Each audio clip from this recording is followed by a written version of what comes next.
which makes it actually thinner. As it fails, it is smaller. Right, because it gets thinner, so it's easier for it to get that last little. Okay, Ron. Gonna have to ask you this again, but why go through all this work? What does it all mean? Well, it's the challenge. You know, if it was easy, it wouldn't be any fun. Okay, so you've done a number of these. In fact, you've almost pretty much all your flights except one have made it above 100,000 feet. But even the highest is at 129.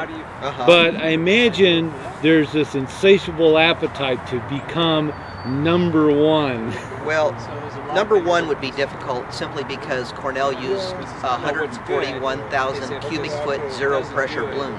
So being #1, unless you're going to spend $15,000, is not likely. But I think you've got a good crack at beating that record. Well, it would really be a major upset if it did.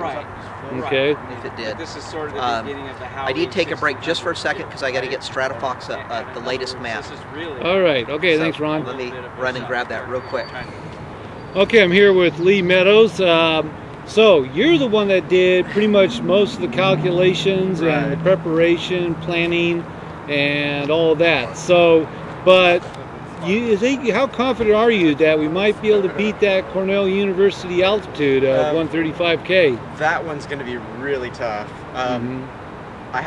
We haven't flown this type of balloon before with this weight. So, you know, if it gets over 130, I'll be really happy. But the purpose of this flight mainly is to get the numbers to start from.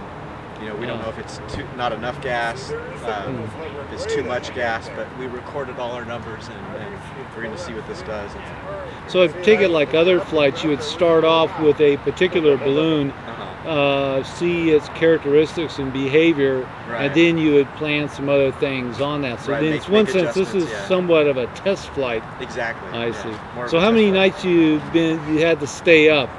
A few nights. Okay. Not too long. What about last night? You get enough sleep? Yeah. Okay. So you're going to be tracking this for the rest of the day, and then you probably have to catch up on sleep or actually be going to work tomorrow morning. Right, exactly. Back to work tomorrow. Okay, I'm here with Lee Meadows of the California Near Space Project, number 10. All right, thanks. I'm here with Frank Meadows, and here we are for another flight with the balloon. So what do you think of it all, to see your son, your grandson, and they even have you recruited for assistance? Well, it's interesting and just a lot of fun. Okay. And I guess they're getting ready to go on the hunt here. We're going to have a plane in the air. All right, so you're not going to chase after them on the hunt? I'm going home and watching it on the computer. All right. Okay, so how do you think that they might be able to beat that? They could beat the Cornell University altitude record of 135,000? Well, I think we got a good chance. This one here will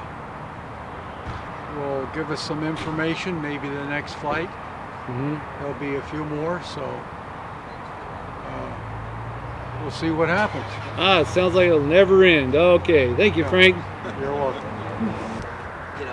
Okay, I'm here with Faro, and he's manager owner of the Precision Autotune here at near Highway 85 and Almaden Expressway. So tell us, anyway, first, thanks for letting us use the facility for launch preparations.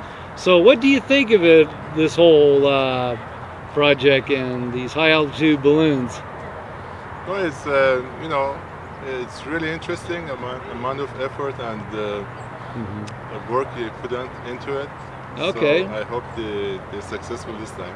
Yeah. All right. Okay. Crossing our fingers. All right. Thanks, Cheryl.